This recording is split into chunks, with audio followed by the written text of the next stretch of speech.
I'm Dan, and today Alex, for the first time, shockingly, in almost 2.5 years of on air, is sick. I am so amazed by his immune system, but it happened, guys. So let's send our healing thoughts and prayers to him, and hopefully he'll be feeling fine in a few days. We will be back on air together next week. I feel very happy that we gave you guys a super long episode last week, which I hope you enjoyed. If you haven't listened to that already, we had a very special guest, Nikki Kelvin, for an in-depth discussion on aviation, on our favorite airlines, least favorite airlines, overrated airlines, underrated airlines, and everything in between. So check that out if you haven't already. Today, since it's only me, it's obviously going to be a bit of a shorter episode. I figured I would use this time to mainly go over Dubai Airshow and the news from there, because I was very lucky to be able to attend the Airshow on Monday, the first day, meet a bunch of you guys, which was really fun. Always appreciate when you guys come up and say hi. And of course, got to witness some amazing deals. So if you guys have never been to an air show before, first of all, highly recommend. It is so much fun, especially in Dubai, because unlike Paris and Farnborough, in Dubai, a lot of airlines don't require you to register or to be media to get on the planes. In Dubai, for example, all of Emirates' fleet is there on display. In first class and business class, they have the seats reclined with bedding. They have meal samples in every cabin, not to taste, but to look at. So you can go on board all of these planes and get a sense of what it's like to fly in and experience all these different cabins, which I think is so cool, and something that I'm sure a lot of you would appreciate as av geeks, right? It's not every day you get to check out 3 different cabins in the span of an hour. So what was the news out of Dubai Airshow? Because ultimately, you know, av geeks like us, we can go visit all we want, walk around all we want, but we're just in the way. We're kind of a nuisance, distracting from the real business, which is different contracts and different deals being done in the industry. So let's start with Monday's news, the big news we had out of the airshow, which was mainly from Emirates. On Monday, there were 2 big pieces of news. The first being that Emirates is finally introducing Starlink on their entire fleet, which means high-speed free Wi-Fi for everyone in every cabin. It works from the moment you board, so you don't have to wait to reach 10,000 feet like on other airlines. You'll be able to use it as soon as you get on board. And I tried it on the ground at TWC, where, by the way, it's allegedly slower than it is in the air. And I had download speeds of over 400 megabit per second, upload speeds of over 50, which to me as a YouTuber, those speeds mean I can pretty much work and upload videos from a plane, which is crazy and so impressive. So I love this. Of course, Qatar Airways has had Starlink since earlier this year, so Emirates is following. And I would assume now that we'll see Etihad follow as well in the near future, because they can't just, lag behind. The problem is that Starlink is still not on the 787. I think that's being worked on, but for now, the 777 and A350 are aircraft that feature Starlink at Qatar Airways. Emirates has just installed it on their first 777, and they'll be doing it on about 14 or so aircraft per month, which is crazy. It takes just actually a few hours to do the actual installation of Starlink, which is so impressive. So the speed is going to be astronomical, and starting early next year, the A380 is getting Starlink as well. So this will be the world's first A380 to feature Starlink, and that should be on the entire A380 fleet by 2027 or mid 2027, which is pretty cool if you ask me. So for now, there are, of course, a bunch of other airlines who are committed to offering this high-speed Wi-Fi. Air Baltic, Air France, Air New Zealand, British Airways, Hawaiian Airlines, Iberia, SAS, United, which has also started installing it, Virgin Atlantic, WestJet, and I assume we're going to get many more. There's also a competitor to Starlink coming from Jeff Bezos, so apparently only billionaires provide high-speed in-flight Wi-Fi. But yes, Jeff Bezos will be introducing that, I think, from 2027 onwards. So you'll have a choice of which billionaire you want to support with your onboard Wi-Fi going forward. Other Emirates news we had was that they placed even more orders for the 777X. Emirates is now by far the biggest 777X customer. And keep in mind, this is an aircraft that doesn't fly yet. It doesn't, we don't really have the certification on the horizon. Boeing is now saying 2027, delayed, of course, from 2020. So we're going on 7 years of delays at this point.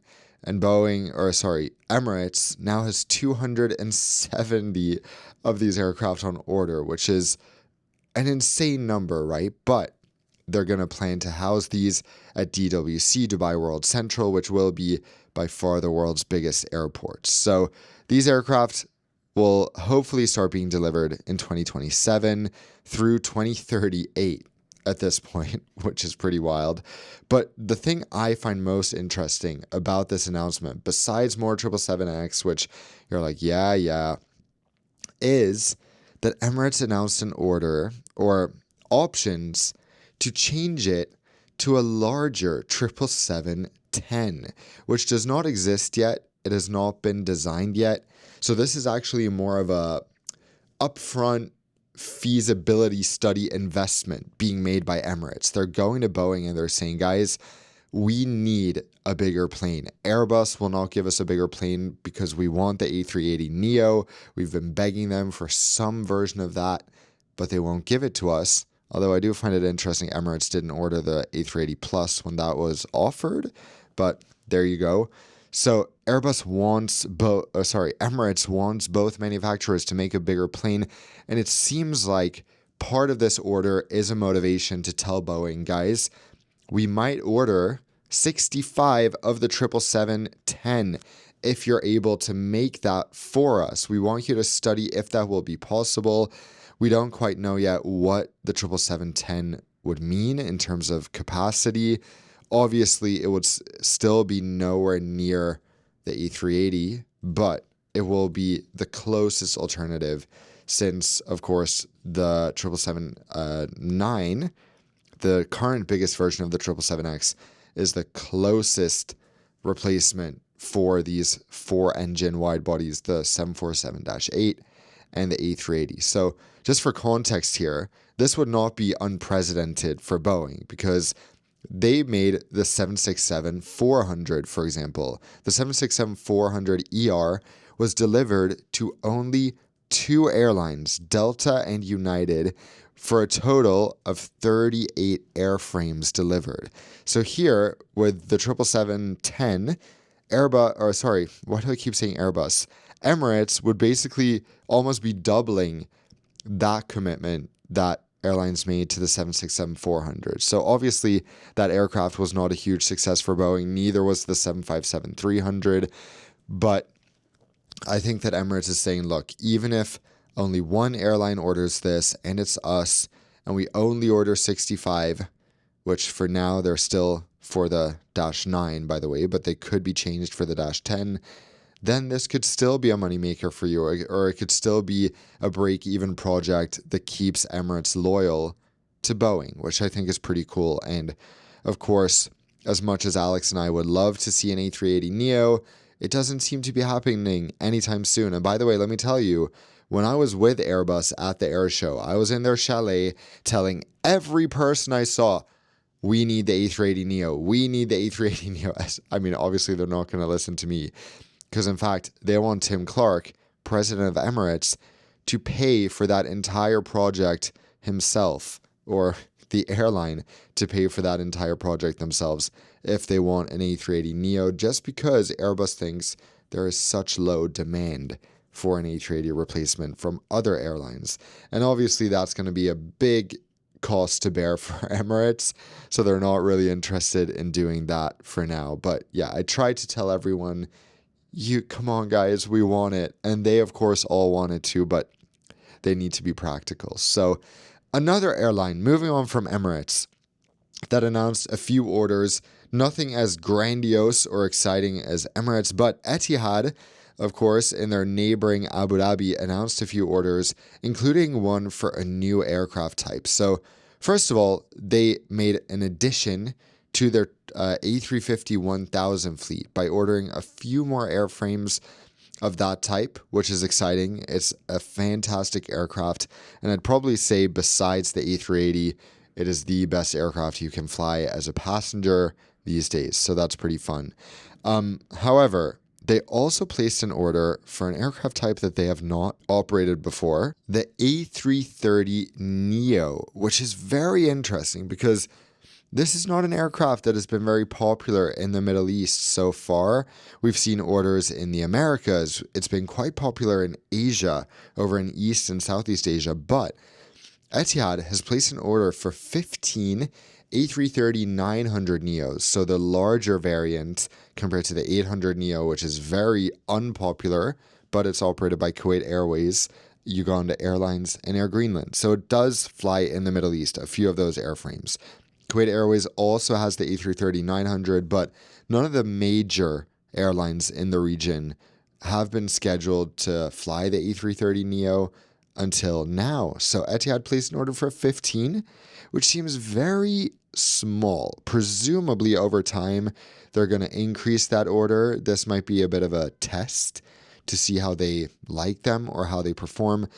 And another reason to order the A330 Neo is that it's not a very popular plane, so delivery timelines are significantly shorter than for aircraft like a 787 or A350. So Etihad is hoping to take delivery of its first A330 Neo in 2027.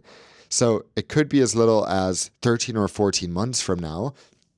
Presumably it'll be a bit further into the year, but they are planning to use these aircraft to Europe, Asia, Africa, I guess, and within the Middle East. So that's quite an exciting development, but at the same time, I think you guys would agree that the A330 is not the most exciting plane. Anytime I see an airline ordering the A330 Neo, I go, couldn't you just have got the A350? But at the same time, the A330 Neo is cheaper. It's much more widely available, so I get it. The A330 is also probably the best aircraft currently being manufactured for economy class passengers because unlike the A350 and the 787 and the 777, which have at least a 333 configuration, the A330 still keeps a 242 configuration in economy, which I think if I'm going to fly economy, I really do want to be on an A330, unless I'm on an A380, of course, because being able to sit with your partner, if you're traveling with a friend or whoever it may be, to be able to have just two people along the windows is awesome. And then for families, having a row of 4 in the middle is also pretty great, as opposed to a row of 3 on the A350 and a 787, where you might have to split up between rows or something like that. So from an economy perspective, I think this is good news. For business class, maybe not as much, since we're talking a narrower aircraft and a just less modern and exciting aircraft with tiny windows. My biggest complaint always about the A330, but still interesting to see Etihad go in this direction, and they continue to grow. Etihad is back, guys.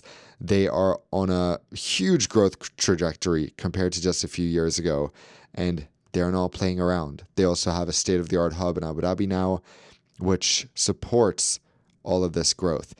Another massive Middle Eastern order we saw was a complete curveball from Fly Dubai, the smaller regional Dubai-based airline. I don't want to say version of Emirates because they're a separate company, but ironically they have the same owners. So, you'd think it makes sense for them to merge, but that doesn't seem to be on the cards. So for now, they are close partners with Emirates, but there are no plans to combine the airlines. So traditionally, Fly Dubai has been an all Boeing airline. They operate exclusively 737s, but they have placed orders for 787s to expand into longer range flights, which I think is really exciting. But for now, they only operate 737s. So in a complete curveball, they announced an order for 150 A321 Neos for Airbus with a potential option for 100 more. So we're looking at what could potentially become one of the largest operators of the A321 Neo family, from one day having no interest in Airbus to the next becoming a huge customer. You might wonder, why would they not just order more 737s, Dan? That doesn't make any sense. Well, the thing is, there's no real alternative to the A321 Neo from Boeing. They have the 737-10, which is not certified yet. And the problem with that aircraft is that it sacrifices range. By adding seats, they have not added range like Airbus did with the A321. They have reduced range. So this is not a very capable aircraft. Unlike the A321 Neo, which has a fantastic range and will allow Fly Dubai to operate so many destinations in Asia, in Europe, in Africa. And remember that 80% of the world's population lives within 8 hours of Dubai or of the Gulf in general. So think about that. If Fly Dubai gets the A321 XLR or LR, if they end up changing more of these options or more of these orders to those aircraft, they can serve 80% of the world's population from their hub. So you can imagine what the connection opportunities are here. And these aircraft are really, again, like Boeing, like Emirates order, meant for the new DWC Dubai World Central, which will be the world's biggest airport. We're looking at hundreds of arrivals and departures per hour. So then, if you think about 150 A321 Neos, that doesn't seem so much all of a sudden. And this is all meant to strengthen the people flow from Dubai, because we've seen Tim Clark at Emirates, the president of Emirates, talking in some interviews recently about how Emirates really just had to reach the critical number that they reached a couple of years ago after COVID, where there's a flipping point going from struggling to fill planes, somewhat losing money on a lot of routes, to having that critical mass of passengers flowing in each direction between Asia and Europe, the critical markets for these airlines. Once you reach that number, suddenly it just flows. And Tim Clark seems super confident that Emirates will really have a hard time losing money ever again, because they've now reached the volume where it just works, where it's easy to fill A380s. And I think Fly Dubai sees this the same way, that in partnership with Emirates, at such a massive volume, flying everywhere in Europe, everywhere in Asia. And by that, yes, I do mean Gothenburg, guys. I do think Gothenburg is on the cards from DWC. If you're going to have 150 A321 Neos plus hundreds of 737s, there's no way Gothenburg will not see Fly Dubai flying there eventually, which will be the biggest news in my hometown since I was born. No, I'm joking. But yeah, that's really the idea. Imagine secondary cities in Europe, for example, in Gothenburg. Of course, there's not that much demand for going only to Bangkok or only to Singapore or only Phuket. There might be a few dozen people flying there every day. But then imagine you take every single city in all of East Asia, all of Southeast Asia, India, Africa. Suddenly, if you have 5 people from Gothenburg flying to all of those places every day, and you can connect them to 150 cities that they might want to go to, then suddenly Gothenburg can get an A380, guys, because there is more than enough demand to fill almost any flight. So that's the idea here with DWC, to create an airport and an operation that is so massive that there's really no way to fail, which is very interesting and quite exciting, right? So one other piece of news that I want to cover that I found interesting, of course, there were so many pieces of news coming out of the air show, but there's one more thing that we have also seen an increasing trend of. And airlines, after the pandemic, when the supply chain collapsed, they're really struggling to get the seats and the parts that they need from manufacturers. And some airlines have had enough, including Emirates. So Emirates has set out an MOU to open a Dubai-based seat production and assembly facility in partnership with Safran, a seat manufacturer, to be able to produce up to 1,000 business class seats per year in-house. And what's so fascinating and interesting about this is that Emirates is saying, we don't trust you guys to do this anymore. We want to do this at home. We want to be able to make the seats that we need when we need them, not have to ship them around the world. They will be made right in our backyard so that we can install the seats we want in a timely manner. We won't have delivery delays because seat manufacturers are not able to deliver the seats we need on time. So airlines are taking it in-house, which I think is a very interesting development, right? On that note, it is 4 a.m. here in New York. I am gonna love you and leave you. I would do some Q&A, but I think it's kind of unfair to not get Alex's opinion on that. So next week, I think we're going to dedicate at least half the episode to Q&A.